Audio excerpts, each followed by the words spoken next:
panel discussion on Palestine and Israel. Would, first of all the members of our social justice team please stand up? All of our social justice team. Flora? Caroline? Yes, yes, yes.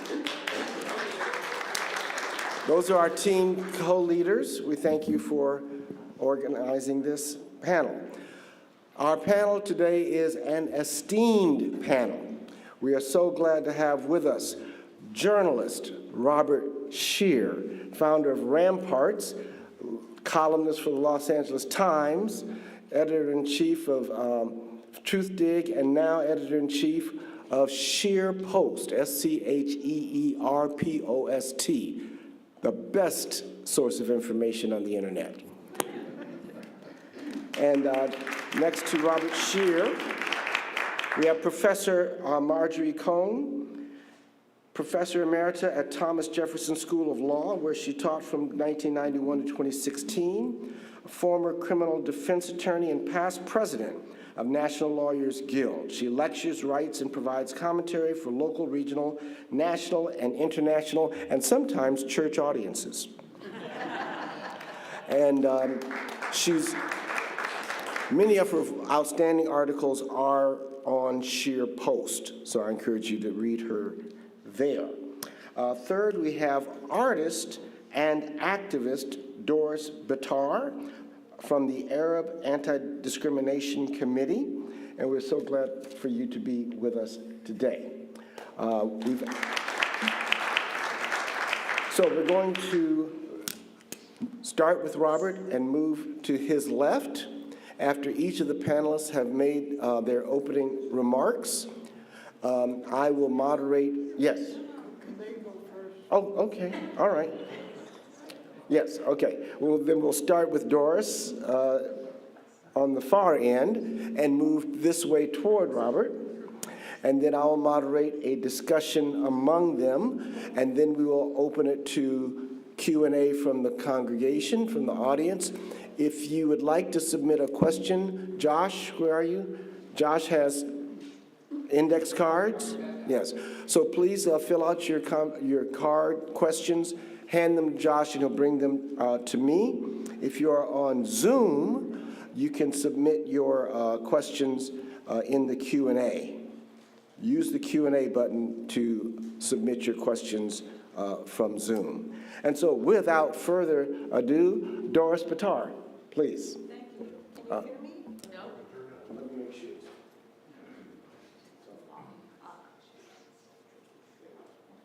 Can you hear me now? Yes. Yeah. So I'm Doris Bittr from the American Arab Anti-Discrimination Committee. I'm also an artist, and was in Dearborn, Michigan during this for a residency at the Arab American National Museum. I'm having a show there till June if you're going to be in the Detroit area. But I was a paid organizer for the ADC, the American Arab Anti-Discrimination Committee, for 3.5 years. And of course, I've been a member, and it's the oldest, largest civil rights organization for Arab Americans since 1980. And I've been part of it since the late 1980s. I've been an activist since the early 1980s as a labor organizer for almost 5 years on the East Coast at Yale University, where my husband was getting his PhD, and at the time. And then we moved to San Diego eventually in 1986. We've been here ever since, raised 2 kids, and who are adults now, no grandkids yet. But my husband and I met in high school since, in New York, and he's Jewish, and I'm Lebanese Palestinian. I was born in Baghdad, immigrated here when I was about 6 years old, New Jersey. And he was born in New Jersey. We always say everyone's really from New Jersey, if you dig deep enough. But actually, I'm from Lebanon, Baghdad, and Palestine, and my identity is something that keeps unfolding, even to myself. It was a year ago I found out that my father was actually Palestinian, so I'd been told he wasn't. for many, many decades, but I had proof. Now I had proof. He didn't have an Egyptian passport where he was born. He didn't have a Lebanese passport where he immigrated from. He had laissez-passer cards, lazy passes, which really only Palestinians have those from that part of the world. So it became quite definitive. So the last 3 months, this is day 100 of the bombing since October 7th. And the last 3 months have been very difficult for the Arab American community, and I'm going to focus on that. But it's also been very difficult for the Jewish community who are part of the peace movement. And I see it in my husband. He just sheltered himself. He didn't come today. He sheltered him, and he's not a sheltered person. I mean, we're both kind of lock in step most of the time. But he's been suffering greatly because nobody wants to see the kind of horror/clown show coming out of Israel. That's, maybe that's a very horrible thing for me to say, but that's what it looks like. It looks like this, the way it's portrayed in the media, like this Batman movie with the supervillains, on one side, and you can guess what one side thinks who the supervillains are, and you can guess what the other side thinks who the supervillains are. Anyway, the main thing I want to tell you is if I represented locally about 80% of the Arab American community in San Diego County, let's say, now I represent about 95 to 99% of the Arab American community. We are speaking with one voice. We're all feeling the same things. We don't even have to tell each other what we're thinking and feeling. And so some of those things are that we are tired of, most of us are Democrats. I don't know what the audience is here, but 20 years ago, before 9/11, it was split in the Arab American community between Democrats and Republicans. Generally, we tended to fall in the center of that. There aren't really extremes. Also, just incidentally, I am a Melkite Catholic, the oldest sect of Christianity. You could look it up. I'm not particularly religious, but I think I'm ethical. But anyway, I try. We all try to do our best. But what I want to say now is the Arab American community and the Muslim community in large part too, because there's a big overlap between us, are tired of choosing between the lesser of two evils. We've been doing that for at least 20, 25 years or longer. Arguably, you could say we've been doing that, maybe since the late 1960s, early 1970s. And we just don't want to do that anymore. And we would rather issue a vote of protest against our elected leaders, not vote for them, or vote for some other third-party member. We feel very strongly about that. Our minds could be changed. There's still room for that. And when this first happened, within the first week, I was not surprised that it happened. I was shocked, but I was not surprised, not at all. And that made me sad that I wasn't surprised, that I could, after a few days in October, predict a genocide, knowing that's where it was going, and then asking myself, how could I predict that? It's too soon. And then every week unfolded. And the reason is, because I'm close, my husband is Jewish. Because I'm close, many of my best friends are Jewish. One is an Iraqi Jewish artist in LA, another is a Ashkenazi Jewish artist I met in college in New York. Those are my best friends. And of course, I love my family, all my family on both sides. And I've been mentored, I would say, by the New York Jewish community growing up. And so why was I not surprised? Because, and at the same time, I made a promise that I have to be fully honest. And I enlist this audience, which I deem as rather friendly or at least open-minded, to help me figure out why I wasn't surprised and how to tell you, to confess to you information that I've just been holding back forever since I was in high school, which is the rhetoric coming from Jewish Americans since I was in high school, not everyone, but pretty ubiquitous, has been kill them all. Kill them all. I've heard it in my family at Passover dinners in 2004 during the Siege of Bethlehem. 2002, I think, actually. And so I wasn't surprised. I've heard from liberal, democratic progressives more recently. I suppose Israel should have finished them off before. In other words, it was inconvenient to think of it happening now. It's better to think it happened already, and then we can all feel appropriately guilty about it. But it's happened. So I've been subject to this, and then if you do the research, since the early days, over 100 years ago, every leader of Zionism has said that they want to do this. If they can't push them out, we're going to have to get them out ourselves, one way or another, explicitly or implicitly. So I'm not surprised. So why have I not talked about it? Why have I not revealed my experience? And it's because I don't want to create more anti-Semitism out there than there already is. Okay, now, conversely, on the other side, I've not heard Palestinians say, kill off all the Jews. I haven't. Even before they know me and know I'm married to a Jew, like maybe they shouldn't trust me, okay? I haven't heard that on the other side. I've heard we want it all back, it should all be one democratic state, stuff like that. That's about as extreme as it gets, honestly. I'm sure there are more extreme comments, but I haven't heard them. And I want to reveal that to you, and I want you to help me figure out, how do I navigate this? Because it's really important. If we get past this war and everything goes back, the Palestinian Authority controls everything, Gaza and the West Bank, the Palestinian Authority is thoroughly corrupt and not helpful, and will not declare a Palestinian state. Because if they do, they'll all be assassinated the next day, you know. So anyway, how do we discuss this honestly and openly, that all human beings, regardless of their traumatized legacies, are capable of these horrific acts, you know? And if we leave that alone, then it's a seed that's still there that's going to grow back.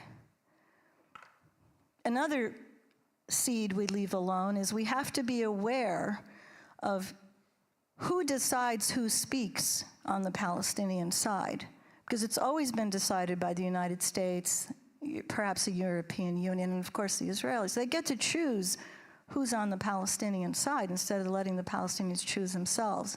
This is another seed that grows and comes back, and then the Palestinians choose something else that we don't like, and then we call it terrorism.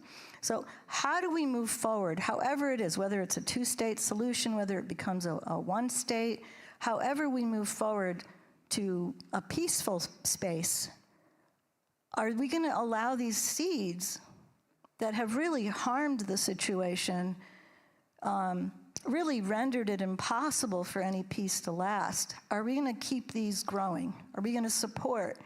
I mean, all you have to do is read the paper. I mean, the Israelis and the United States especially is just saying what the future is going to be without asking the Palestinians who they want to represent them.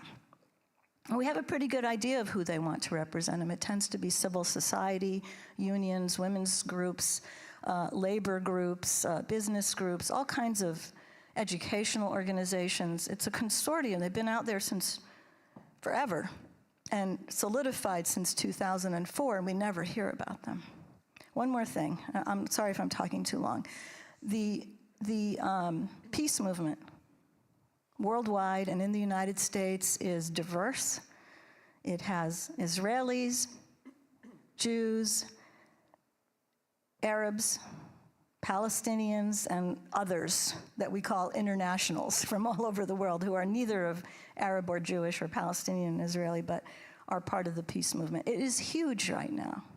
20 years ago, when my husband and I did Jewish-Palestinian dialogue in San Diego County, it was about 1,400 people worldwide. And now it's in the tens, if not the hundreds of thousands, maybe the millions, you know, after what's been going on. It's a very large movement, gets absolutely no coverage. And it's sad because we're getting along with each other. We're talking to each other. we're mindful of anti-Arab rhetoric and anti-Semitism and all of that. And we're navigating this, and we have a lot of hope. But we don't hear about it at all. Rarely hear about it. We just hear from extremes. Okay, that's it. Thank you.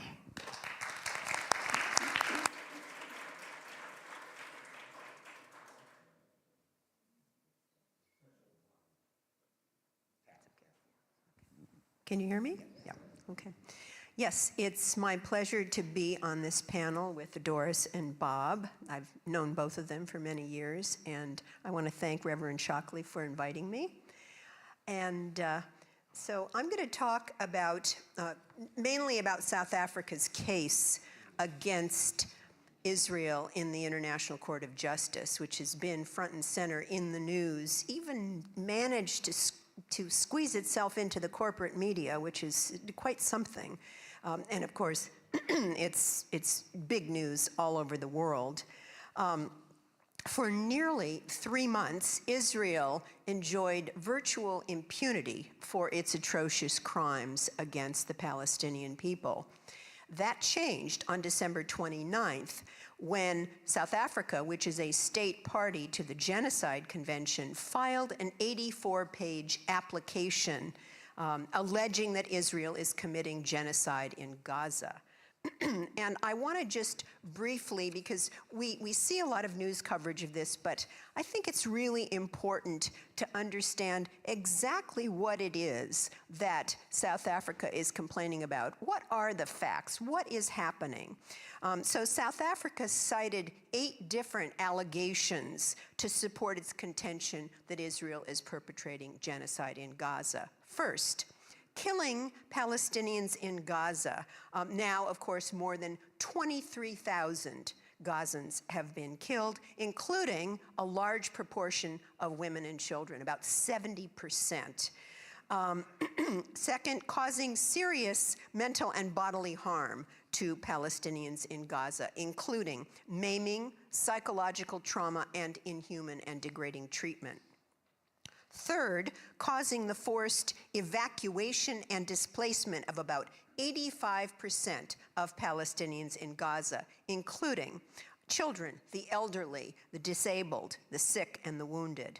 And Israel is causing massive destruction of Palestinian homes, villages, towns, refugee camps, and entire areas, which precludes the return of a significant proportion of the Palestinian people to their homes, just like what happened in 1948, 75 years ago in the Nakba, when 750,000 Palestinians were displaced, 15,000 were slaughtered, many were tortured. Okay, number 4, causing widespread hunger, starvation, and dehydration to the besieged Palestinians in Gaza by impeding sufficient humanitarian assistance, cutting off sufficient food, water, fuel, electricity, and destroying bakeries, mills, agricultural lands, and other means of production and sustenance. 5, failing to provide and restricting the provision of adequate clothing, shelter, hygiene, and sanitation to people in Gaza, including 1.9 million internally displaced people. And this has compelled them to live in dangerous situations of squalor, with routine targeting and destruction of places of shelter, killing and wounding people who are sheltering, including women, children, the elderly, and the disabled. Failing to provide for or ensure the provision of medical care to Palestinians in Gaza, directly attacking hospitals, ambulances, other health care facilities, killing Palestinian doctors, medics, nurses, including some of the most qualified medics in Gaza, and destroying and disabling Gaza's medical system. 7, destroying Palestinian life in Gaza, including its infrastructure, schools, university, courts, public buildings, public records, libraries, stores, churches, mosques, roads, utilities, and other facilities necessary to sustain the lives of Palestinians. Israel is killing whole families, erasing entire oral histories, and killing prominent and distinguished members of society. And number 8, imposing measures intended to prevent Palestinian births in Gaza, including through reproductive violence inflicted on Palestinian women, newborns, infants, and children. Now, in order to make out a case of genocide, and this is the way genocide is defined in the Genocide Convention, which both Israel and South Africa are parties to, they've both taken on all of the obligations of a party. And the same definition of genocide, I should say, is contained in the Rome Statute for the International Criminal Court. And I just want to hear briefly, sometimes people confuse the two. The International Criminal Court is a criminal tribunal to try individuals for genocide, war crimes, crimes against humanity, and the crime of aggression. The International Court of Justice, also known as the World Court, is the legal arm, the judicial arm of the UN system. And the ICJ, the International Court of Justice, resolves disputes between countries, between states. That's the difference. Now, the definition of genocide is committing certain acts, and those acts are either killing people, subjecting them to physical and mental harm, creating conditions of life intended or aimed at destroying the population in whole or in part, and preventing Palestinian births. So those are the 4 different acts. So any one of those acts, when committed with the intent to destroy Palestinians in Gaza as part of the broader Palestinian national, racial, and ethnic group, constitutes genocide.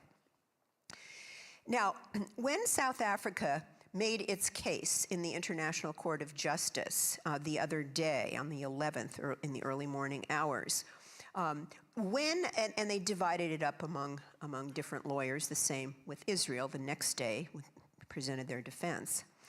South Africa talked about the element of intent, genocidal intent.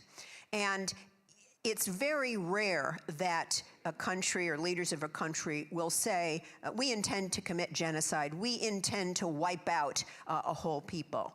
But in this case, it's extraordinary, and I think that's the word they used, because there are a number of statements from Netanyahu, from high officials in the Israeli government, indicating a clear intent, a stated intent, to commit genocide against the Palestinians. But what South Africa started out with to prove intent, they didn't even get to the statements at the beginning. They said, if you look at the way that Israel has been conducting this, massive killing and displacement and ethnic cleansing and maiming and preventing humanitarian aid, that in and of itself, Israel's conduct reveals an intent to commit genocide. But in addition, in this extraordinary case, we have statements from high Israeli officials, such as Israel's defense minister, Yoav Gallant, saying, Gaza won't return to what it was before. We will eliminate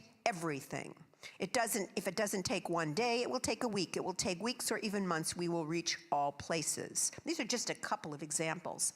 Avi Bittr, Israel's Minister of Agriculture, declared, we are now actually rolling out the Gaza Nakba.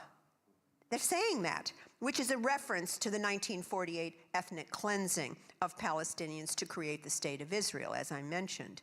And Nissim Vaturi, the Deputy Speaker of the Knesset, which is the Israeli parliament, and member of the Foreign Affairs and Security Committee, proclaimed, now we all have one common goal, erasing the Gaza Strip from the face of the earth. What could be clearer? Of course, when Israel, I'm going to get to Israel's case, Israel said, those were just a few random comments.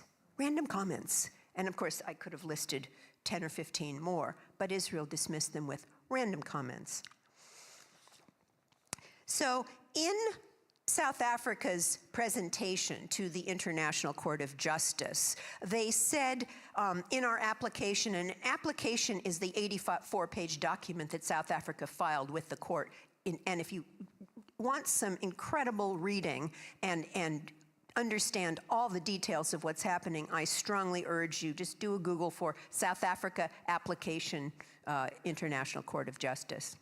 In our application, this is one of the lawyers for South Africa has recognized the ongoing Nakba of the Palestinian people through Israel's colonization since 1948, which has systematically and forcibly dispossessed, displaced, fragmented the Palestinian people, deliberately denying them the internationally recognized inalienable right to self-determination, the internationally recognized right of return as refugees to their towns and villages in what is now the State of Israel.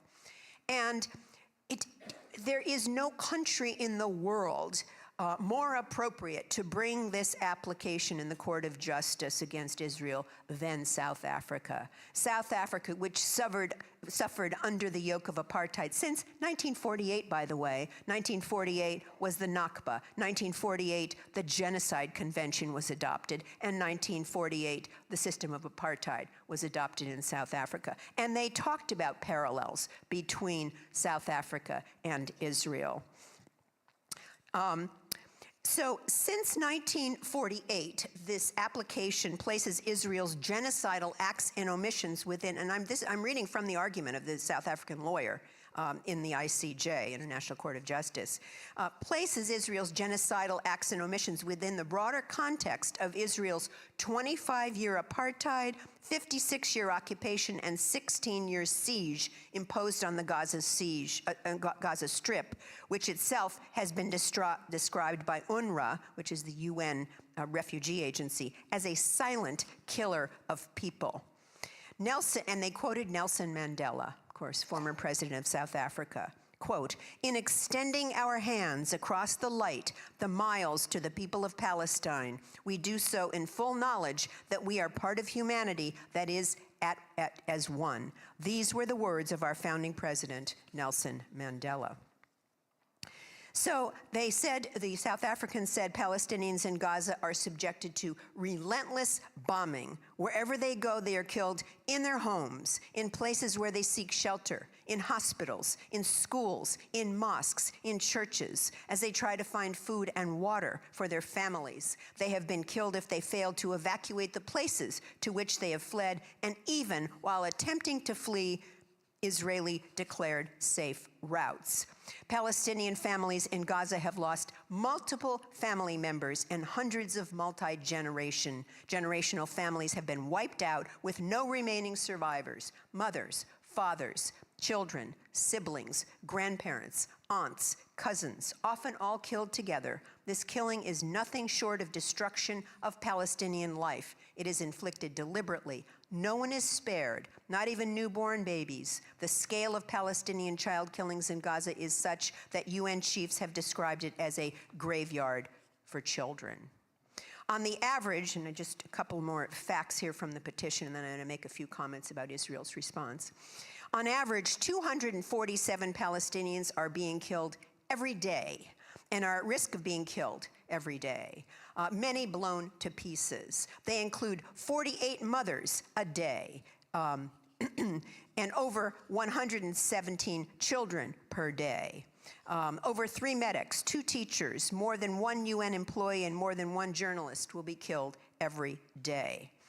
And the risk of famine increases every day. Each day, an average of 629 people will be wounded, some of them multiple times. Over 10 Palestinian children will have 1 or both legs amputated, many without anesthesia. Each day, on current rates, an average of 3,900 Palestinian homes will be damaged or destroyed. Experts are now predicting that more Palestinians in Gaza may die from starvation and disease than from Israel's airstrikes. And yet Israel continues to impede the effective delivery of humanitarian assistance into Gaza. Now, South Africa actually started out by criticizing Hamas's attacks on October 7th, which Israel said killed about 1,200 people. And the South Africans said, no attack can justify genocide. And I want to say right now, and this is me speaking, the attacks by the Palestinian resistance on October 7th, targeting civilians and taking hostages, constitute war crimes. There's no doubt about it, okay? That is not an excuse for or a rationalization for genocide. That will not excuse genocide. South Africa is asking for what are called provisional measures. It's like an injunction. This case is going to go on for years by the time the court gets to the merits of whether Israel is actually committing genocide. But within the next week or two, we can expect a ruling from the International Court of Justice on South Africa's request for what are called provisional measures. And it is not necessary for the court to find that genocide has actually been committed by Israel, but only whether there is a plausible case to be made that some of the allegations that South Africa is making, doesn't even have to be all of them, are true, in order to issue these provisional measures. And the court would have to find that the urgency and risk of irreparable harm to rights is such that they need to act quickly and impose an injunction. And the rights that South Africa cited that need to be protected are the Palestinians' right to exist. Right to exist. We don't hear about that a lot, because we don't have to, because countries aren't wiping out whole peoples willy-nilly. The right to exist and the right to self-determination, which is enshrined in every major treaty that in fact, the U.S. has ratified in many other countries. I just want to briefly tell you what the provisional measures that South Africa is requesting are. They want the court to order Israel to immediately suspend its military operations in and against Gaza so that humanitarian aid can come in, and cease and desist from killing and causing serious bodily or mental harm to Palestinians, inflicting on them conditions of life intended to destroy them in whole or in part, and imposing measures to prevent Palestinian births. Israel wants the ICJ to order that Israel stop expelling and forcibly displacing Palestinians and depriving them of food, water, fuel, and medical supplies and assistance. Now, Israel, in its presentation, its defense in the ICJ, and each side got 3 hours. 3 hours for South Africa on the 11th of January from 1 to 4 a.m. Pacific time, and the same the next day for Israel. So the biggest thing that Israel raised was Hamas. It's all Hamas. What about what happened on October 7th? We have a right to defend ourselves. And we're not responsible for what's happening in Gaza. Hamas is. In fact, we're letting lots of humanitarian aid in, and if it doesn't get to the people, it's Hamas's fault. This is their, and Hamas kills civilians, but Israel, and listen to this, those of you who have been following this, it's Israel who is minimizing civilian casualties. I'm going to say that again because maybe you didn't hear me the first time. Maybe it didn't sink in. It's Israel that is minimizing civilian casualties. And there's another little nugget here. This is Israel speaking in the International Court of Justice. It's not Israel that's committing genocide against the Palestinians. It's Hamas that's committing genocide against Israel. You know, it reminds me of the old adage, when you're being run out of town, get in front of the crowd and make it look like you're leading the parade. That's exactly what Israel did, right down the line. And I told you already when, in response to South Africa's citing of comment after comment after comment by Israeli leaders and officials, which, by the way, have filtered down to the soldiers on the ground. And I know that, I'm sorry I missed your sermon, but I know you talked about Amalek. But when Netanyahu twice invoked Amalek and said, you know what you need to do. The soldiers, and there were not many video clips presented in the ICJ. They didn't want to overwhelm the judges with, horrible images. But they showed a clip of Netanyahu invoking that biblical passage about Amalek, and then they showed a video of Israeli soldiers dancing, jumping up and down, saying, Amalek, we're going to destroy everything. Amalek, we're going to destroy them. So maybe, so one of the things that Israel said in its defense is, these are a few random comments, and they don't necessarily represent the government of Israel. They weren't official proclamations. But what South Africa did was to show that nexus, that connection between these statements of the leaders and translated into the soldiers on the ground who are carrying out the genocide, basically. And then Israel raised an issue which South Africa had addressed in its prior remarks the day before. And I'm sure you've all seen this, and maybe even some of you believe it, that Israel has a right to self-defense against the Palestinians. Israel has a right to self-defense. It sounds like a no-brainer.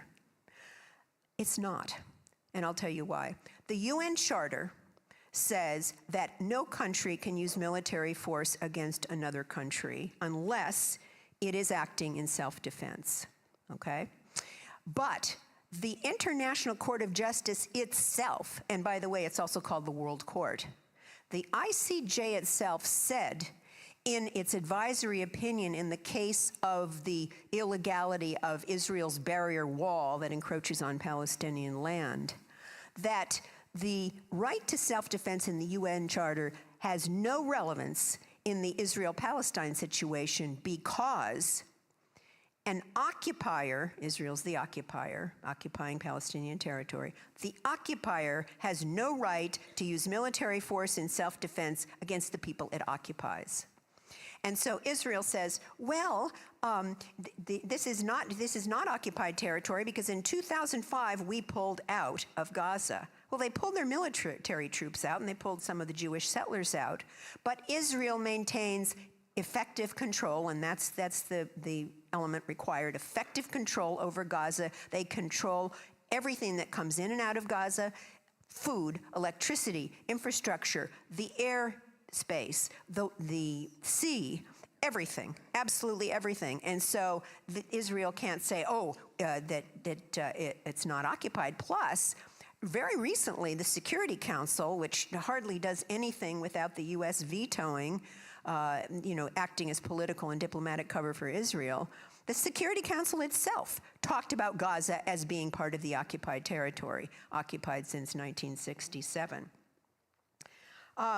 So the final thing that I want to say is, and this is something else that you may not be familiar with, is that the Palestinians as an occupied people, as people that are colonized, that suffer under a system of apartheid, under international law have a lawful right to resist occupation by any means, including by use of military force. And one thing I want to clarify, because people confuse the two. When Israel's accused of genocide, it says we have a right to self-defense, and it's Hamas who's committing the genocide. There's two different issues. One is, in international law, one is who has a right to use military force, okay? So in this case, the occupied do, Palestinians. In this case, Israel does not have a right to self-defense, as I explained. But once there is a use of military force, how is that force carried out? And that's called the laws of war, or international humanitarian law from the Geneva Conventions. And that says that you cannot target civilians, you can't take hostages, etc. So, whereas Israel's use of force in the first place is unlawful, and Israel's carrying out that force is also unlawful, the Palestinian resistance's use of force in the first place is not unlawful, but carrying it out on October 7th was. So it's really important to keep those two things separate. So I'm going to, what? And finally, I'm going to stop right there because I think I've talked long enough. Thank you.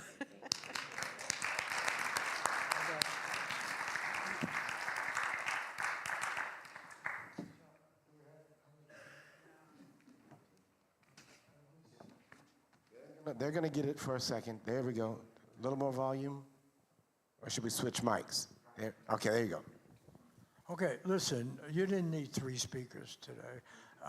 And I think this was terrific account. By the way, a lot of what you just said, people can read in Scheer posts, so of course I run your columns, but both talks really summarized it. And I'm only here because that's the only way I can get Madison to speak to my class at USC. So gets me to come down, which he's going to do Tuesday night. And I knew Madison when he was an inner city minister. And there's a group, it was Rabbi Bierman from Leo Beck Temple, George Regas from the Episcopal Church in Pasadena, and Madison, with these 3 guys who I think were collectively the voice of God. And anytime when I was writing my columns or writing for the LA Times, if I had a religious question or something, I would call them and ask them, what is this all about? And so I am really thrilled. And I thought your sermon today was incredible. And I hope you'll just repeat it Tuesday night from my class. It was very good. So I want to say something. So we have a few minutes? Yes. Okay, because we want to have some discussion. I've lived with this issue my whole life, I have to say. I noticed somebody's got up and said her birthday, she's going to be 89. I'm not quite there, but I will be 88. And so I've been around the block. I was born in 1936. I only bring that up because I happened to be born with a Jewish mother who had left Lithuania and Russia after the revolution, and 2 of her sisters had been killed by the Tsar and pogroms and so forth, and she was in the Jewish Bund in Russia and was a political refugee, actually, from communism because Lenin denounced their group. And I grew up talking about American Jews among basically very progressive Jewish community, working class people, garment workers working in New York and so forth. And it happened by coincidence that my father was a German Protestant. And so it's very strange if you know New York City in those days. If you walk 3 blocks that way, you'd be in the wrong country and they beat you up. And so quite often, not quite often, but certainly on more occasions that I remember, I was accused of killing their Lord. And I got punched in the nose, I think, the first time when I was about 8. You killed our Lord. And then I didn't know what they were talking about. When I got back to my basically Jewish neighborhood, they say, oh, they think we killed Christ. We didn't do it, and blah, blah, blah. Okay, so the next time I got punched, I want to say, only half of me killed your Lord. But that wasn't going to work. And then suddenly there was a bigger menace because my father was a Kraut, and German. And suddenly we're going to war. So the depression was no longer the big issue, and this thing. And the only reason I'm bringing it up is because of the justification for the creation of Israel and the permanent victimhood of Jewish people, even if they're casino owners in Las Vegas who then buy up the Jerusalem Post and so forth, is that they're all victims. And it's interesting, switch of history, because what I was raised with was a great sense of responsibility, concern about what was happening to the Jewish people, and it was being done by my father's people. And I had half my relatives in Germany were in New York were from Germany. Some came quite recently. Some even came after the war. And my mother, and after a later point, I went to Germany and I went to Lithuania. And I went to Lithuania and I couldn't find any of my relatives. They all had been killed. And then I went to Germany to talk to the killers. And I actually found my father's brother. He had been in the German army, been wounded in Stalingrad. I've taken my family there to Germany. We get along quite well with our German relatives. But, you know, I constantly was running into what Hannah Arendt called the banality of evil, and what she wrote about when she wrote about the Eichmann trial. And amazingly enough, when I got to our hometown in Germany, many of them were working at the American Air Force Base. And I remember there had been all the Morgenthau plan. There had been an idea Germany should never be able to rise again, should never have a military power, should be permanently dismembered. This was our plan of abandoned because the Cold War started. We have a new enemy, the Orwellian sense you have to have an enemy. And there really never was any serious discussion about how the Holocaust happened. I was there. I was talking to people, doing interviews. Obviously, Hannah Arendt and other people explored this in great detail. But the fact of the matter is, and under my two little anecdotal stories from the childhood that I shared with you, this was basically a Christian problem. Well, not a Muslim problem. Anti-Semitism was not particularly virulent anywhere in the Arab world. Yes, there was anti-Semitism. There was anti-Semitism in the United States, but the real horror visited upon the Jewish people came from, for instance, personally authored by Germany, which was, by the way, the largest immigrant group in the United States. And as I say, I socialized with half of my family, these people. They happened to be, by the way, leftists, union people, and they were very anti-fascist. They were concerned about what had happened in Spain. They were militant. My own half-brother, who was all German, and as opposed to the Japanese, he was in the Army Air Force. He bombed our hometown area.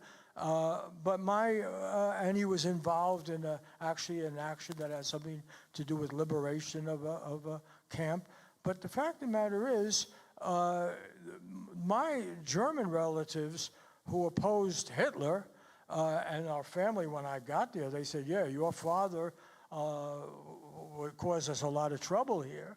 The people on the American political left who were most militant, opposing and saying we should, remember, we got into the war very late. Remember, Roosevelt turned away refugees and so forth.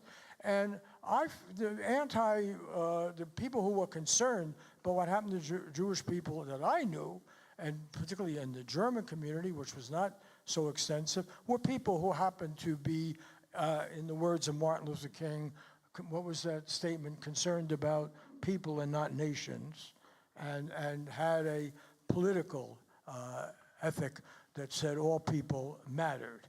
And so I only bring that up because there never was any reckoning over how the Holocaust happened, what had happened. Instead, we started recruiting people. We had, so as I say, near our hometown, near Kaiserslautern, there's Ramstein, there's the big U.S. Air Force base, and all was forgiven very quickly.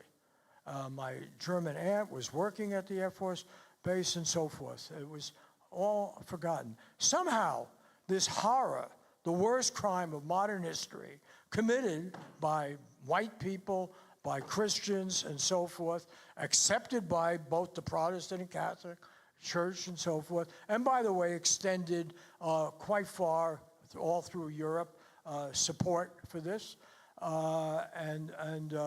That somehow got shelved. Never been any reckoning, never been any serious examination of how it happened, what was our role, what was the role of other nations. Somehow it got visited upon the Arab people, particularly the Palestinians. Okay, that's one part I want to mention. So still, myself, when Israel was founded, I thought that was a pretty good idea. I thought no one really cares about the Jews. There is an argument for it. Basically went along with that notion. Didn't think too much about what you were talking about, the people who lived there. Their slogan you would hear every once in a while was a land without people for a people without land, was the most acceptable of the slogans and so forth. Basically, I had concerns and reservations. I didn't make it a big issue in my life. And I was sitting at my desk, you mentioned ramparts, and I was there, and we had commissioned some articles when this tension was starting, and I.F. Stone, who had actually covered the first move into Israel, was the guy we wrote, and suddenly everybody got angry with him, and because he was wondering what's going on. And I thought the big issue at that time was really the anti-colonialist movement. And the significance of Egypt really was that Nasser had rejected the English and European control of the Suez Canal. I don't want to go into that whole history. We'll run out of time. But Israel made a choice to line up with the Western colonialists and imperialists. It's always left out of the discussion. And the real attention in, say, Egypt and much of the East was, could they gain control of their resources? Would they have power? If Israel had gone the other way and supported that, but they didn't. They were actually a creation in partnership with the English. Obviously, U.S. support has been critical. So still, I was sitting at my desk at Ramparts magazine, and I got a call from a guy who was head of, Michael Ansari, who was head of the Harvard SDS, and he said, hey, you know, are you going to be covering this war? The war was still going on. I said, well, I wasn't planning to. How do I get in? And he said, well, my father, who was a Palestinian Christian, is very well connected, and he knows all these people, and he wants work there. Well, he can get you into Egypt, and he can get you maybe an interview with Nasser. So I said, oh, okay, I'm in. And so next thing I knew, I'm trying to figure out how do I get in, and at the end of the war. And I go with this guy, and we land at the airport there in Cairo, and we somehow get in at the end. And the next thing I know, we are held under gunpoint for the next 9 hours, okay? And, you know, I'm thinking, well, maybe this wasn't such a good idea, and, you know, and scary. But I always identify, whenever I went, I would always tell people very honestly about my own background or what have you. So I very clearly talked about my own background. There wasn't an issue. And finally, it turned out they had made a mistake, and a car came out and got us in. So I was in Egypt, which was supposed to be the great menace to Israel at that time. And right away, even at the airport, we had seen that Israel had infiltrated the intelligence agency of Egypt, and so much that they could bomb real planes, but not the dummy planes. And we already could see that this was a preemptive war. Israel had not been attacked. They could say they were worried about it, but Egypt was really a paper tiger. Israel had the most sophisticated army already. I just bring that up because then after being in Egypt, and you know, and by the way, I interviewed some prominent Jews in Egypt, and I didn't have much trouble trying. I left, and I went over to Israel. I had to go to Cyprus, get my things changed, went into Israel, stayed at a kibbutz. You know, I found Tel Aviv quite a nice city at first. And then I talked to some Palestinian Jews, and they introduced me to some Palestinian Israelis, by the way, some of whom had given blood to the Israelis during the Israeli 6-6 war. And one of them, Ibrahim Shabbat, took me, was the mayor of the town. He took me over. We got in under the curfew. And so I was in Gaza, I was in the West Bank, covering it, writing about it, and so forth. Now, the reason I'm bringing that up is one of the myths is that somehow the Palestinians were a threat to Israel. The Palestinians had no air force, they had no army. They were occupied or under the control in the Gaza by Egypt, in the West Bank by Jordan, and Golan Heights by Syria. And they, in fact, there had even been some feeling maybe the situation would get better. And here, the reason I want to bring this up is I want to confess, even at this advanced age, this morning I learned something that solved for me a mystery of this whole thing. Because when I was in, as I say, and I met Diane, Moshe, and I met Alon, I interviewed people, that's what I do as a journalist, I interviewed a lot of people, and all of the Israelis, I remember this is the old Labor Party, and they, you know, it was a very different Israel. And they basically, you know, quite a few of these people say, oh yeah, you're the editor of Ramparts, great magazine, read it myself, blah, blah, blah. I felt at home with these people. They talked a very good game. They talked about making the situation better. They certainly didn't seem terrible. And it's interesting because I would repeat this every once in a while. They told me categorically, alone, Diane, these were big military heroes, figures. They said, if you come back here, and I think they said 5 years, maybe it was 10 years, but I wrote about it all at the time, and we're still occupying these areas, that will be the end of Israel. I wrote this, I remember it very clearly, and they used the model of apartheid, because after all, the Labor Party was a sort of leftist party with idealism and so forth in it. And they said categorically, we cannot occupy these people.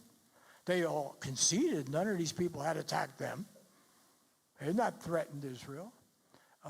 And in fact, they said we have to find a way of making peace and getting out.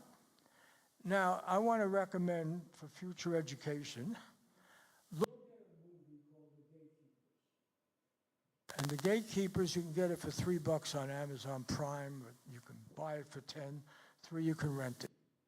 It involves, at that moment when they made that movie, which was I think about 10 years ago or so more, or maybe a little longer, interviews with all of the heads of Shin Bet. There's Mossad that does Israel's stuff internationally. Shin Bet does it locally. There. So Shin Bet was in charge of the West Bank of Gaza during this occupation. And the movie goes right up through the assassination of Rabin. Now, as you know, there was a peace process, and Rabin did commit to it. And he also was a former general, and not a peacenik. But nonetheless, there was a real prospect for peace, and the movie takes the occupation up to that point. And what was revealing to me in that movie was these folks in Shin Bet said, if Israel really was interested in a two-state solution, okay, let alone a one-state where every person gets a vote, after all, that's always left out of the whole discussion. Each person should have a vote, certainly each adult. Okay, that would be a one-state. But even if you believe in some kind of realistic two-state solution, it has to be a viable state. For all the points you made, they don't control their border, they can't even use the beach for tourism, they can't do this. So it has to be a real viable, it has to be significant land, and so forth. But leaving that outside, the people in that movie say and they discuss the torture, they discuss the mindless violence, you see the pictures made in Israel, very powerful. You'll come away with from that movie with no illusion about the occupation.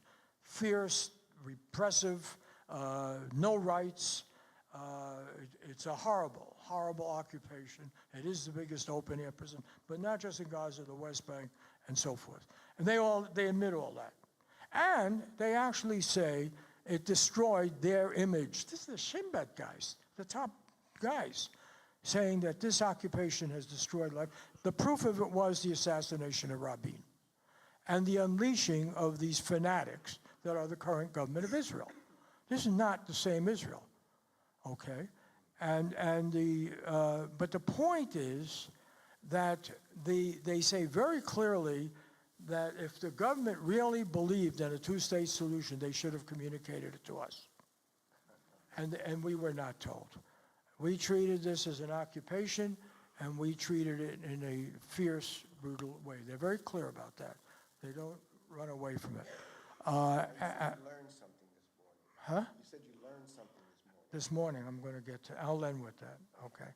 I thought for the large amount of money you're paying me, you'd really want the whole, no. But all right, I'll tell you what I learned this morning. So anyway, basically what I just told you, and I said that people over the years have said to me I was naive. And they have said, come on, Diane never had any intention. And alone, they never had any intention of there being any kind of giving back the land or any kind of two-state solution or anything at all, okay?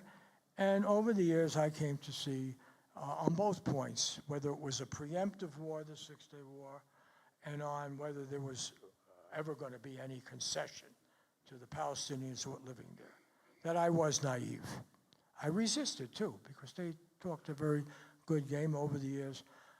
But here at the age of almost 88, oh shoot, I lost it again. Hold on a second. Let me get you this. I woke up early this morning and I read an article in Scheer Post, but we took it from Counterpoint.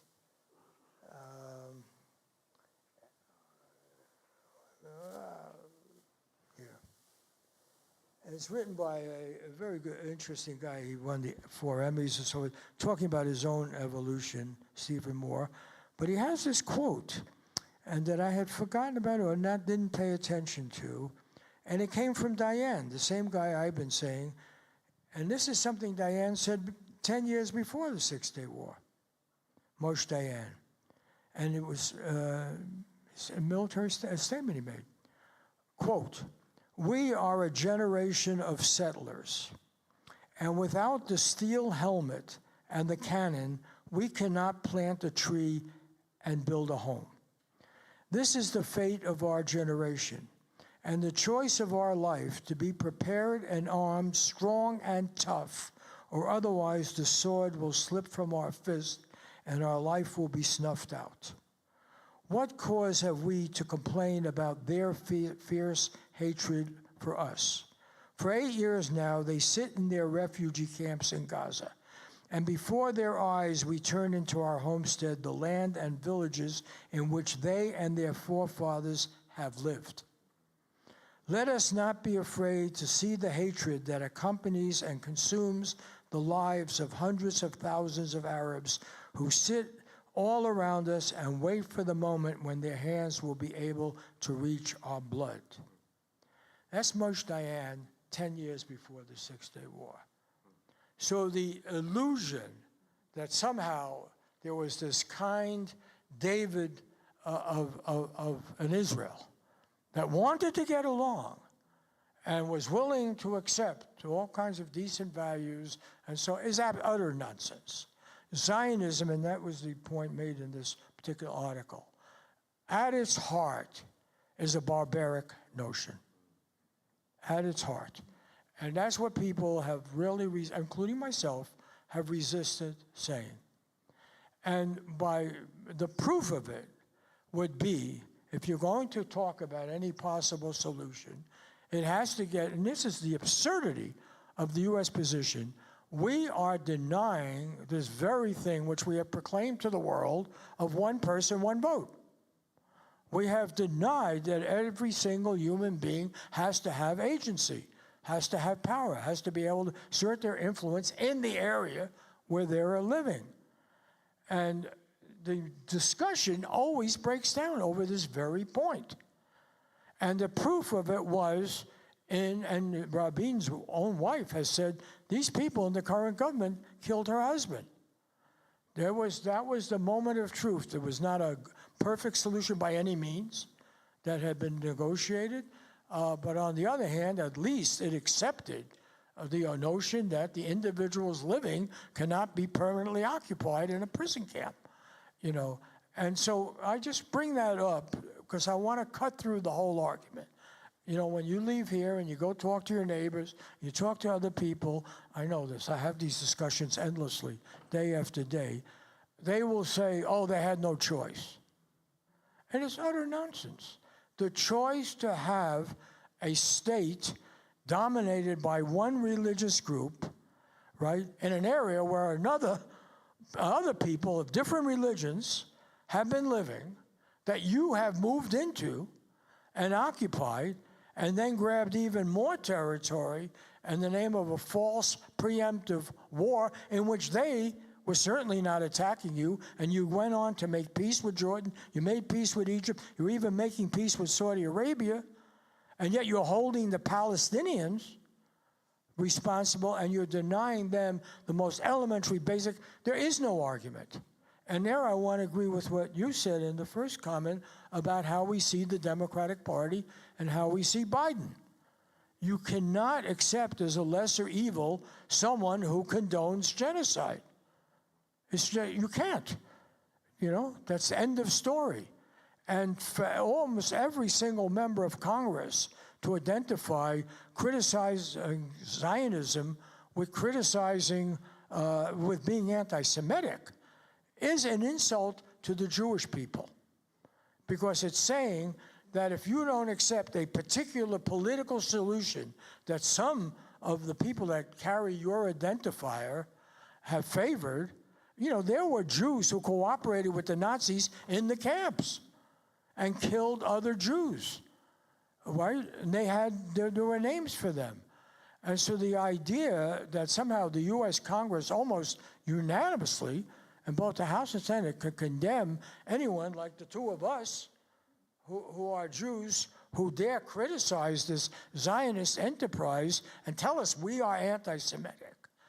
When they're asking us, they're saying instead, you have to identify with a state and a policy that denies everything you think is important about being Jewish, right? Which is why Jewish civil rights workers died in the civil rights movement that Martin Luther, King was leading.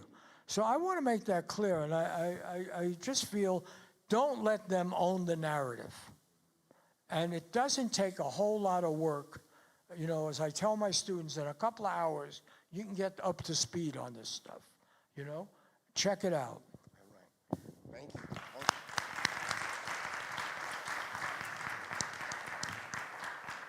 Wow. He said he learned one thing this morning. I learned a whole lot this morning. Thank you all. Josh, do you have the index cards with the questions? And while we're getting those back from you, I'm just going to engage the panel a little bit. Doris, you said something that struck a chord with myself. I was visiting my cousin just 2 weeks ago in Oakland, and he's my first cousin, married what we thought was a Lebanese woman. In our conversations 2 weeks ago, she said she only discovered that she was Palestinian a few years ago because her parents, had escaped the Nakba to Lebanon and taken up residence there and citizenship because they were Christian. And they were, in some ways, ashamed of that history. And so she grew up always thinking she was Lebanese, and now she's starting to claim her Palestinian identity.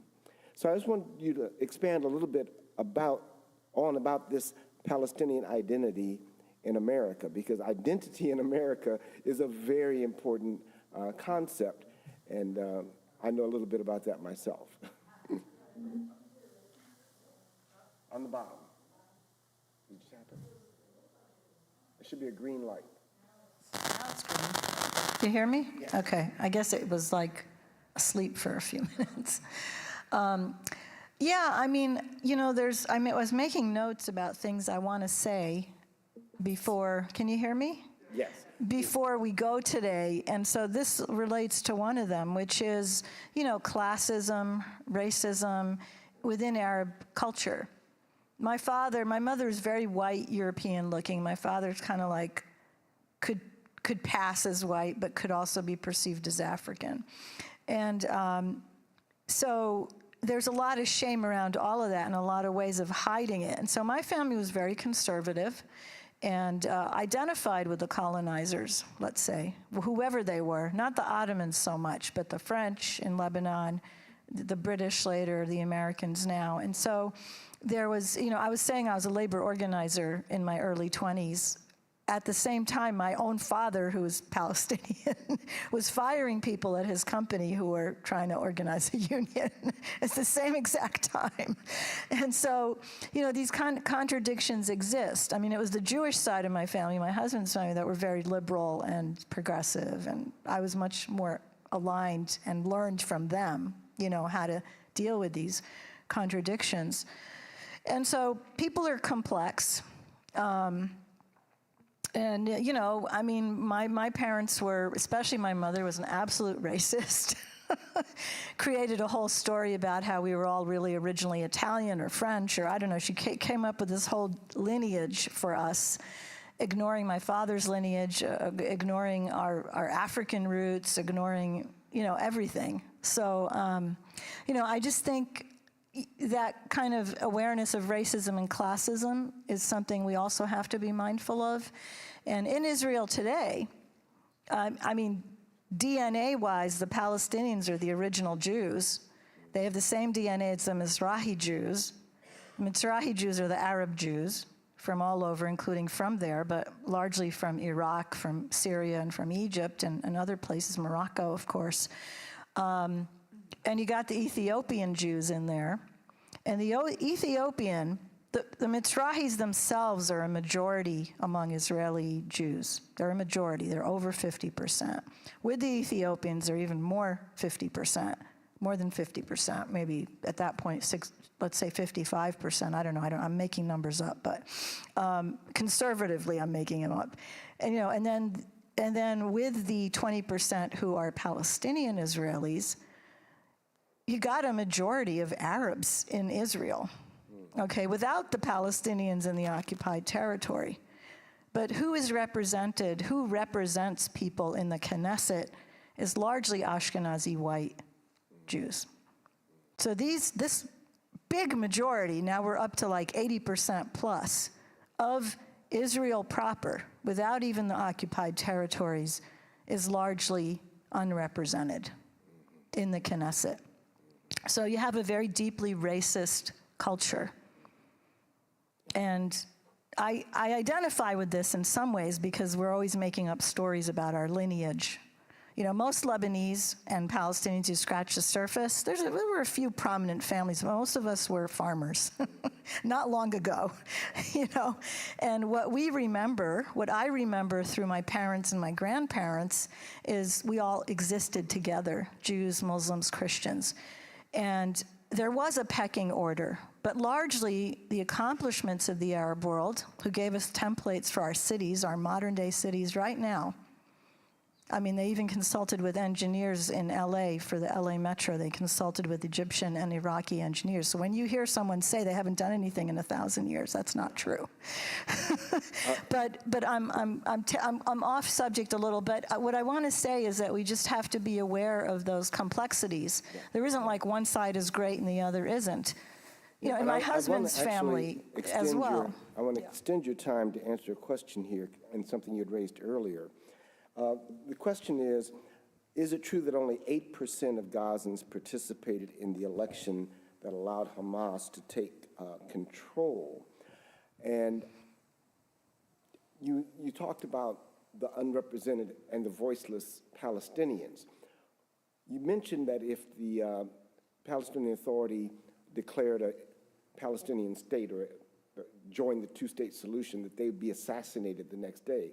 So assassinated by whom? Because I thought you were kind of pointing toward maybe other Palestinians, but also, okay, so then clarify that. And then what is it about the election? Just talk about the election and what was the popular participation in that. Those two questions, I'm going to kind of dodge them. The first one, I just, there's a whole history of assassinating Palestinian leaders. They always say, we don't have any leaders. And a lot of them have been assassinated. And there was 20, 30 years of assassinations recorded in Europe, in the United States. Alex Oda was murdered by the JDL in 1985 after 5 offices throughout the United States, 2 in Boston, 1 in Washington, D.C., 1 somewhere else, and then 1 in Santa Ana in California. So there's a history of assassinations that have occurred. And so, when they say there's nobody there, there's lots of people there. Honestly, I would trust an 9-year-old Palestinian journalist, Lama Jamous, whom you should look up, who's amazing. Her 2 front teeth haven't even fully grown in. But, I would trust her to be the president of Palestine. Anyway, so it's not fair for me to say they would assassinate them. I don't know. Yeah. Okay. But there is a history there. The second question, the 8%, I want to dodge that too by saying I don't know, but I do know since 2004 that Palestinian civil society has called for a boycott on Israel. And this involves, I did mention that, this involves all kinds of groups. And this is their nonviolent way of dealing with this, you know, and Hamas is part of that civil society. They're a militia. And then I want to just say I'm a peace activist. So what I believe about war, all war, is that it's, no offense to anybody here, including myself, it's old men and some old women sending young men and some young women to cover for their failures. And I believe that is true. I believe that is true of Hamas, whether they have a legitimate reason to attack or not. Thank you. You know, That's a powerful statement. Okay. Yeah. And I want to throw this next question to you, Bob, and to Professor Cohn. In general, how do we support Palestinian people without bleeding into anti-Semitism? Even in your presentation, Professor Cohn, there was a bit of confusion about responding, well, all of us, we respond to our Jewish sisters and siblings here in the United States as a response to what's happening in Israel, as though American Jews are responsible. And while there's a lot of sympathy and psychological connection, they often feel attacks on Israel personally. And how do we talk about it without slipping into what's perceived as anti-Semitism? And then I'll add to this Robert's last point, that a one-state solution, you say it a little glibly, but for a lot of people, the notion that the state of Israel would not be a Jewish state is anathema. It's inconceivable.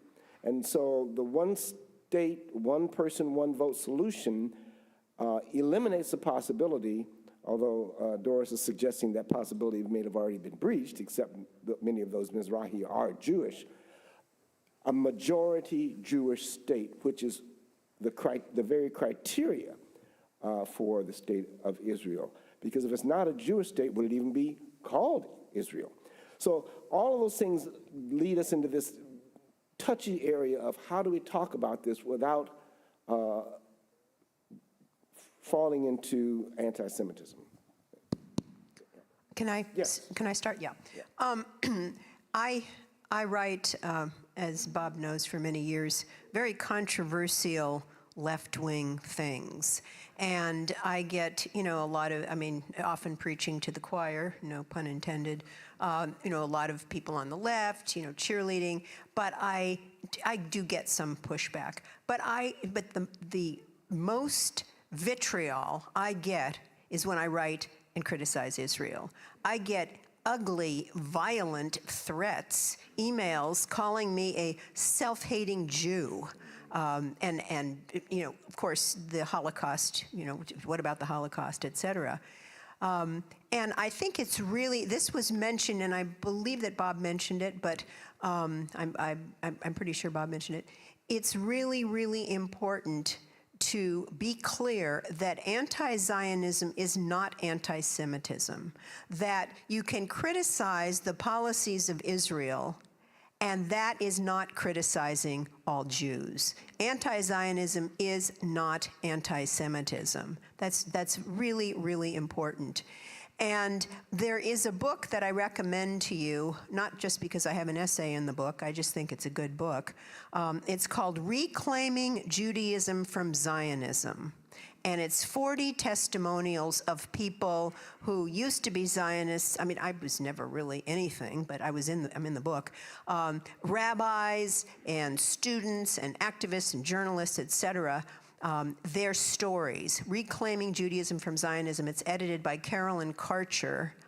And one of the most interesting thing, besides the testimonials in the book, is the introduction and the afterword that lays out in a really straightforward, simple way that I didn't understand a lot of this until I read it, about the history of Zionism and what Zionism is and how Zionism is not Judaism. So I think that's important to keep in mind. Yeah, I don't want to dignify the anti-Semitism argument. I just, it's profoundly illogical. First of all, you can always disown any group.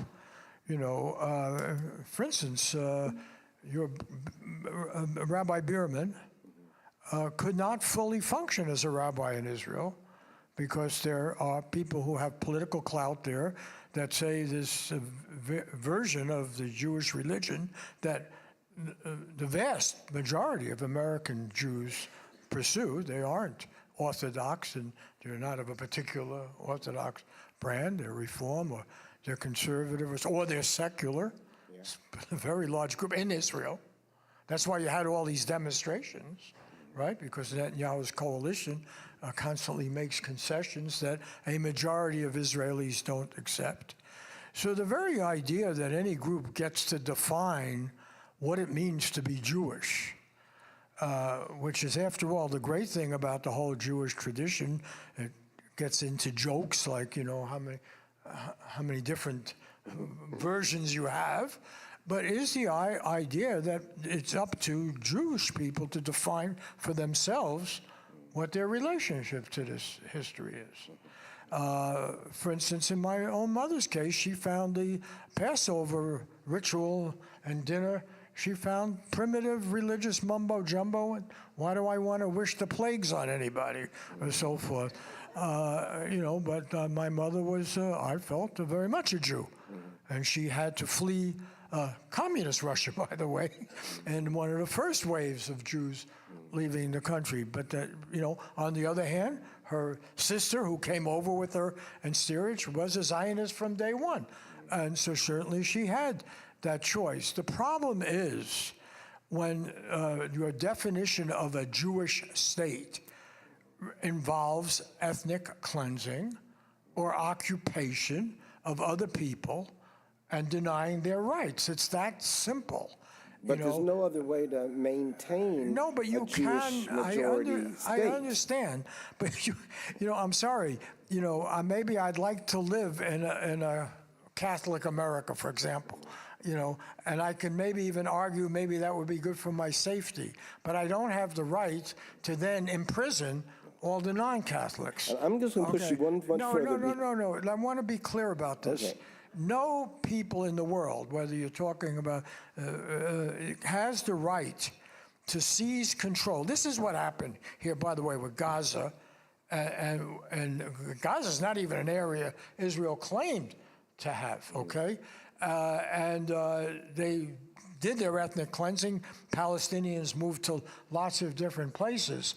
But when you fight, this is like the U.S. having a preemptive war against Iraq. And then if they went in and say, hey, you know, we actually like the place, so none of these people will get to vote, but we encourage to come in with birthright. If you've been born in New Jersey, you can now live in Iraq and be full citizens, but these other people can't, that sort of thing. It's an inherently illogical, indefensible position. And you can't say your security requires denying other people their fundamental rights. That's left out. If you read the New York Times, you almost never see any reference to that. What agency did these Palestinian people living in Gaza or the West Bank have? Yeah. There wasn't even a pretense of it. So you're saying you can have decade after decade after decade, you can deny them the fundamental rights to have a passport, to vote, to anything. Okay. Then the secret thing here, the reason I read the Diane statement, is if in fact your project, the Zionist project, requires ethnic cleansing, displacement, then you're in the land of the Germans. So, Okay, wait a minute. This is what the issue is now. I What's know. happening in Gaza is already they have created, what, almost 2 million refugees. Jewish people are the people who were made permanent refugees in the world. You are now doing this to the Palestinians, right? And your real plan is to make, already they've said, Gaza is uninhabitable, right? So you're not going to rebuild there. Are you going to do that on the West Bank or force people off the land? That is turning the Palestinians into the modern Jew. okay. I want to ask this question, and we've been here an hour and a half, so we'll have to end with this. I'm going to ask each panelist, and you'll be the last, Robert, but answer this question. Does Israel have a right to exist? Because the definition that you just gave of not without X, Y, and Z, many would interpret that as a no. But how would you answer the question, does Israel have a right to exist? Understanding that a definition of Israel is a majority Jewish population. I think both peoples have a right to exist, period. I mean, it's a... Well, not peoples, the state of Israel. Does the state of Israel have a right to exist? And is Israel Israel if it's not a majority Jewish state? I just think that question is just ridiculous. I'm sorry. Well, that's the one that is first asked in a lot of these conversations. It's asked as a trap for me to fall into, so I will not answer it. It's a trap. Look, and the people, because it extinguishes all nuance, it extinguishes all possibilities. You got to jump through this hoop, and I refuse to jump through the hoop. And this is one of the consequences of the war that began in October 7th. For me, I refuse to jump through these hoops. They are non-questions, they are traps. And who lays these traps? The local ADL. If you're here in the audience, any one of you, that's all you do. You do not educate. It's a question that precludes that disables me from being able to educate or speak freely. It paints me as guilty. I will not answer that question. And I don't think any of us should. These are traps. The ADL locally and nationally are not interested in educating us about anything. They just scream blood libel, but they don't tell you about the history of blood libel, which I had to look into. I kept asking my husband, he was like, leave me alone. So I looked into it. You know, it's a legal issue that Jews won in 1033 in Norwich, England. It's a very interesting legal issue. 30 years later, everything fell apart because the Catholic Church decided to use the death of a teenage boy, which precluded all of this, as a way of getting more congregants into their church. It doesn't make the Catholic Church look very good, this story. So they don't tell that story because those could be allies. These are traps.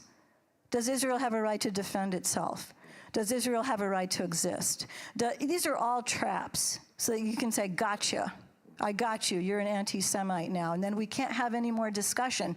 Look at the result of these questions. They are an end of a discussion, end of nuance, end of complexity, and the end of any real humane solution. So I can't... Okay, I won't ask Professor Cohn to answer that question.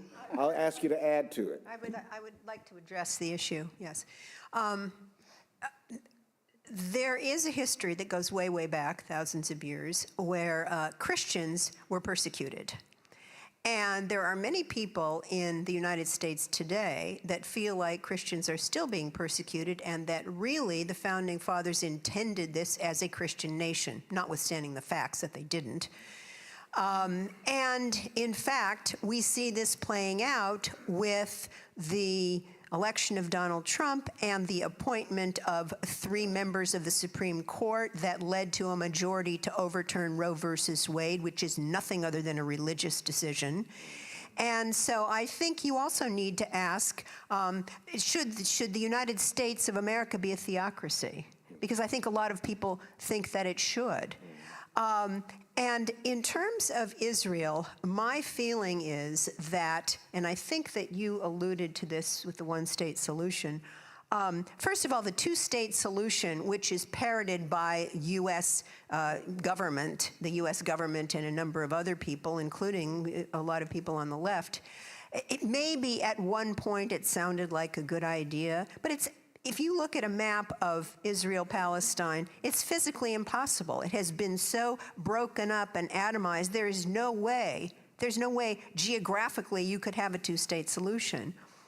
The most just solution, and I think you alluded to this, is a one-state solution.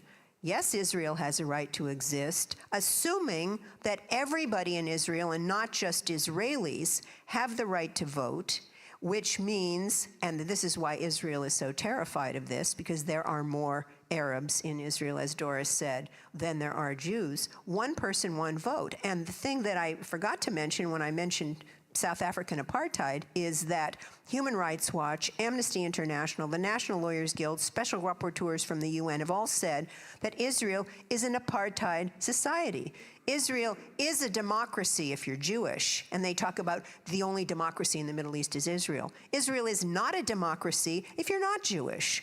There are two different sets of rules for everybody. Palestinians, even if they're Palestinian Israelis who live in Israel proper, are under a military court system, whereas Jews are under a civil court system, and on and on and on.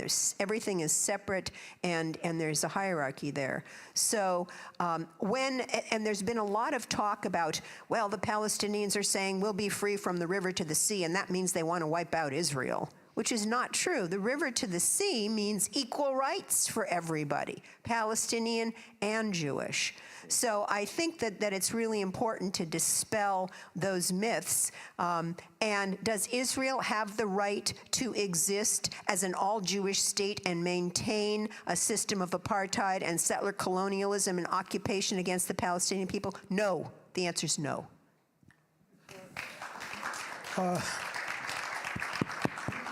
Yeah, I want to say one thing about this. First of all, your question, with all due respect, it doesn't relate to the current situation because, first of all, we're talking about Gaza and the West Bank, and beyond that, the land that was occupied after the Six-Day War, okay? And there has been a consistent, systematic, vicious denial of the right of the people that were living in those areas, that, as I say, did not have a war with Israel. They were tilling, they were taking care of their olive trees, they were developing their culture, they were living in, yes, under Jordanian, Egyptian rule.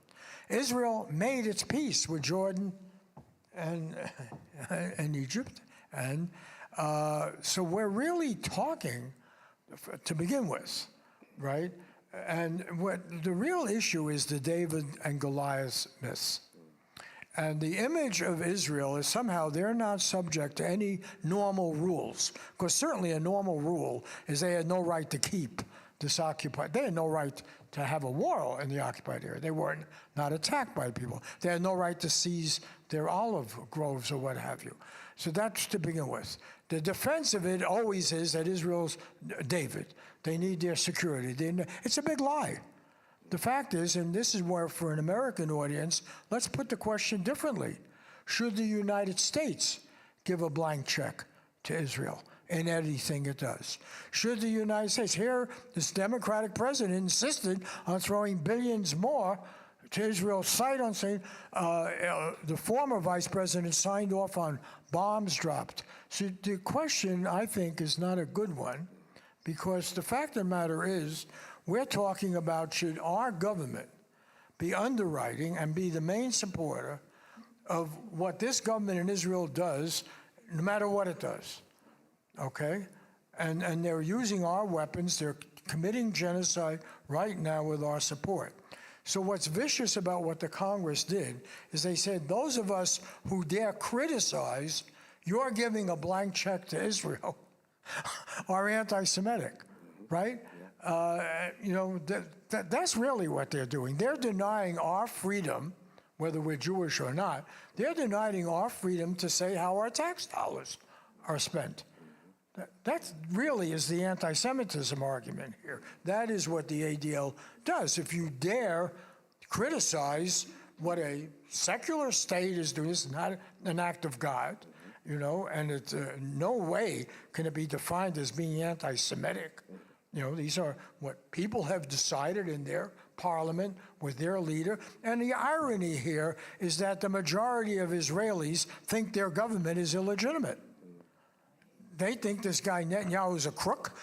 They think he's made an unholy alliance with extreme religious groups that don't speak for the majority of Israel. So who's the anti-Semite here? And you can actually suggest the people in Israel that were out there demonstrating by this definition would be considered anti-Semitic, because they were demonstrating against the existing government, the Zionist representation at this time that Netanyahu has. That's right. Yeah. Well, that was not my question. It was one I thought would stir up the panel. Yes, so we're going to give each panelist a closing remark, and if you could include in your closing remark, what can our congregation do to end this war, support peace, and bring about a just resolution? If you have any suggestions, please include those in your closing remarks. Well, you know, you can hear me, right? Yes. We can play like armchair diplomat, and, you know, we're kind of powerless, right? I mean, we just don't, you know, we can sort of pretend, you know, but there is some things you can do right here locally. And the Arab and Palestinian communities across this country, and maybe in other countries too, I'm not sure, but certainly here, and this is a country of consequence. It's the empire. I'm usually happy to be here. So what I want to tell you is to be aware that the discrimination incidents and hate crimes against Arab Americans and Muslim Americans has increased by 300% since October 7th in this country. The people who are our elected officials are not being as great as the City Council of Long Beach or San Francisco or Oakland or whoever has passed a ceasefire. Ceasefire should not be controversial. Our City Council has not. Our County Board of Supervisors have not. In fact, we have approached them. We met with Todd Gloria's Chief of Staff. He would not meet with us. We're on the outside. We're always on the outside demonstrating, wearing keffiyehs, which I wasn't sure I should wear this today, because I was like, because the Todd Gloria's administration, his deputy chief of staff, has characterized us, because we went to a meeting in North Park. I live in North Park, and we went to a meet and greet with the mayor, as swarming the mayor. You talk about swarming is like how you talk about insects. Yeah. And we haven't gotten inside there. So write him a letter, ask him why we're not on the inside. How come he's refusing to meet with us? When I tried to talk to him, I said, why don't you meet with us? I did get a word in edgewise. And he said, what do you think happened on October 7th? I said, you know, it was unfortunate. Absolutely, it was a tragedy. But they're still working it out, because the 1,200 number is more like 800 something, and more than half of them were killed by Israeli forces because friendly fire, and it's still being worked out. And he said to me, then we have nothing to talk about. And then shortly after that, a few seconds later, two of his people pushed me, literally pushed me, one after the other within seconds. And I'm dealing with that in a different way, just pseudo-legally. I just want to be a pain in their butts forever.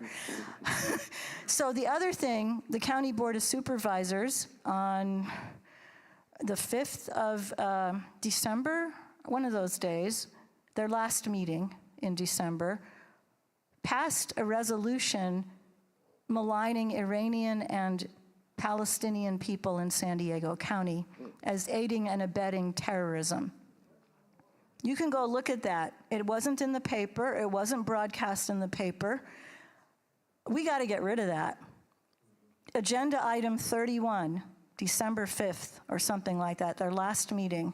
Look it up. The community here is in danger, because every time somebody says something against us out of ignorance about Arab men or whatever they say, I've had feminists come up to me and say, these Arab men, we just got to let them fight the battle and take out the women and children out of Gaza. And then I started saying that to women I knew who were feminists, and they all agreed with me. Yeah, that's a good idea. And I'm like, well, who's going to dig out people out of the rubble with their bare hands? Who are the paramedics? They tend to be men. Who are the surgeons? They tend to be men. Who are the dads who are going to keep their kids warm? They tend to be men. You know, and so there's a war against us based on absolute ignorance and hate. And we have to resist that and ask questions and privilege the voices of Palestinians. Let them lead. They're very smart people. The GPS in our cell phones, Qualcomm, 2 engineers, a Palestinian born and educated in the West Bank, and an Egyptian born and educated in Cairo, created the GPS in our phones. And yet we get credit for nothing. And so write letters to the County Board of Supervisors, agenda item 31 last month. Let's do something locally, because we do have that power here. Thank you. Thank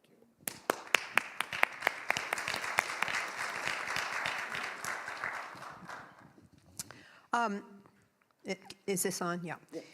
If anybody here is Jewish, and I don't know if they would be because this is a Christian church, but nevertheless, if you have friends, tell them to join Jewish Voice for Peace.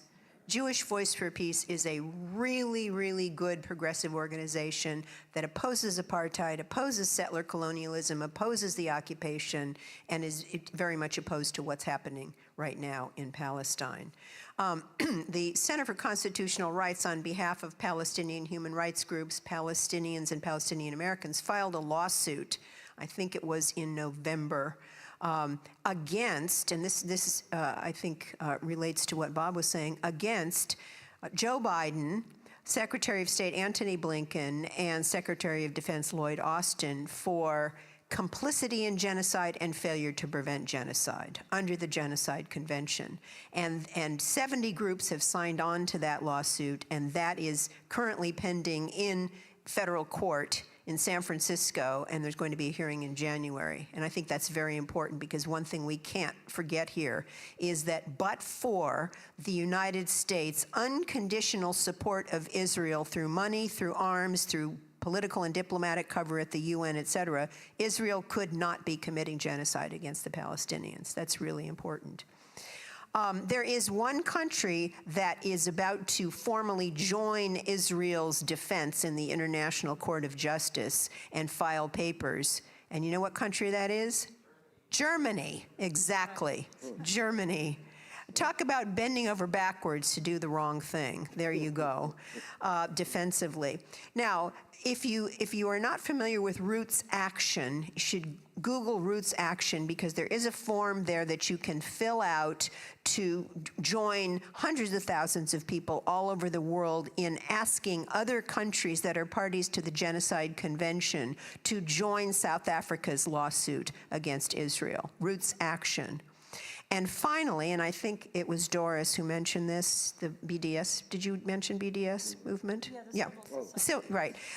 Boycott, divestment, and sanctions, which is an initiative of Palestinian civil society, and it's nonviolent, and it encourages people to boycott products and companies in the occupied Palestinian territories and throughout Israel as well, and divest from companies that support the Israel's occupation, and encourage boycotts of Israel as well. It's called BDS. So if you do a Google for BDS, you'll find the main website, and there are a bunch of products that you should not be buying, and there are companies to divest from, and it has been so effective in affecting the Israeli economy that when Netanyahu was in the US a few years ago, he said the 2 existential threats facing Israel are number 1, Iran, and number 2, BDS. So they're really feeling that. And Iran, by the way, is not a threat to Israel. There is one country in the Middle East that has a slew of nuclear weapons, and you know what country that is? Israel. Israel. Tremendous arsenal of nuclear weapons. Anyway, I'm going to shut up. Thank you. Now, Robert, I'm going to add one more task to your closing assignment. I neglected to introduce you as a professor of communications at the University of Southern California at the wonderful age of 87. And because you are on campus, would you also give us some insight to the presidents of the 3 universities that failed, who walked into the trap, and what is happening on America's campuses regarding the Palestine-Israel issue? Are Jewish students being attacked? Are Palestinian students being attacked? What is going on campuses? No, well, first of all, Yeah, you're on. You're on. I'm on? Yeah. Yeah, let me say that at the end of the day, truth does come out. Sometimes it takes a century. And facts do matter. And clearly, what has happened here with Gaza and Israel and their reaction or exploitation of however you want to think about it, the attack on Israel, it's not going to end well for the Zionist project. It's just gone too far, and it's raised questions all over the world. And I think the leadership of South Africa in pushing this case is not without some historical connection. Israel had a, dare I say, complicated relationship with white supremacist South Africa. Israel does not have clean hands in all of its foreign policy. I mean, the very fact that they're eager to get along with Saudi Arabia, which is probably the center of the most irrational example of governing Islamic theocracy, shows they're really not interested in human freedom issues. Certainly the Palestinians, for all the reasons measured, were probably the group of people in the Middle East that most cared about individual freedom, intellectual integrity, were sophisticated. After all, the Palestinians are like the Jews. They found refuge in all these other countries. They had to learn the current ways, they had to function, and so forth. So they're people basically of the diaspora. They should be, this was, okay, the illusion I was laboring under when I was there at the end of the Six-Day War was that they actually would find each other. This is what I believed. I thought that this would be a great opportunity. You want to talk about being naive. I thought that one good consequence of this unnecessary war would be, now that Israel was in the West Bank and Jordan and Egypt weren't, that they would recognize these people should have the vote, should have their own power, and they, after all, they had people inside Israel itself who were also Palestinian. There would have to be some basis. You're right, the current two-state solution work, but there are examples in Switzerland and other places where people can live side by side. They could have been, okay, answering your earlier question, do you favor a Jewish state or something? You can have a Jewish binational state with other people where you guarantee the fundamental language, religious rights in this zone, and these people can have more of their traditional, so forth. There are humane solutions, okay? And that opportunity was not taken, all right? And as a result, the traditional Labor Party Zionism, which regarded the extreme Zionism of Netanyahu as the enemy for most ways, they're gone. The Labor Party doesn't even exist. There isn't this progressive center of their politics. They're paying an enormous price. And so I want to answer your question, and finally, what should people do? They should follow the advice of Martin Luther King in that thing we saw before, that basically everyone is entitled, every human being is entitled to human rights, whether they are in the Ukraine, whether they're, wherever they are. And that the real connection we have, any discussion you have here in, where are we? Are we in San Diego or LA? Or, Carlsbad, by the sea. I never could figure that out. But anyway, The real issue for anybody you're going to talk to later today or end of the week is about American policy. Amen. Why is the United States, you're not going to decide for what happens in Palestine. You should decide whether the United States should give a blank check to a regime that wants to deny the vote and any other fundamental human rights to millions of people, and whether you're willing to bomb them out of existence with your bombs. We can't let the U.S., and by the way, the current president, I think that was a very good point about not, the lesser evil. He's no longer the lesser evil. Once you embrace genocide and you give a blank check and as much as you need in the way of these weapons and bombs and use them any which way you want, how do you vote for this person? I don't want to compromise your tax status or something, but it's a serious... You said it, not me.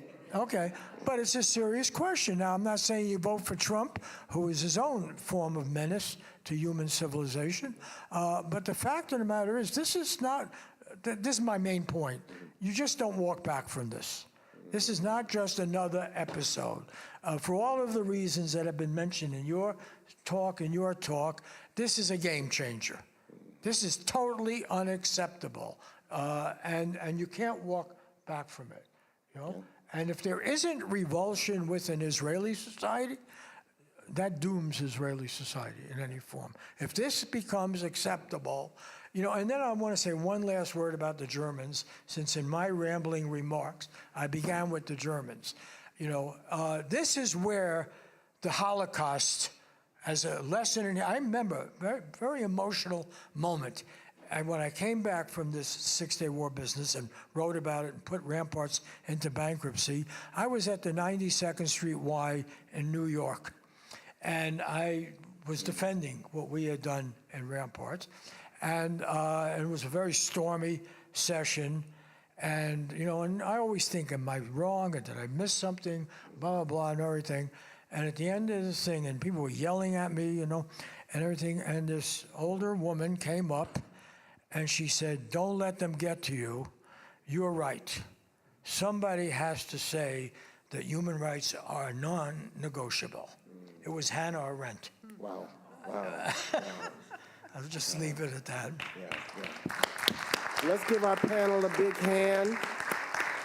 I want to thank each of you for giving such generous amounts of your time and intellect to enhance the Pilgrim congregation here in Carlsbad by the sea. Thank you so much. Come and please greet our panelists.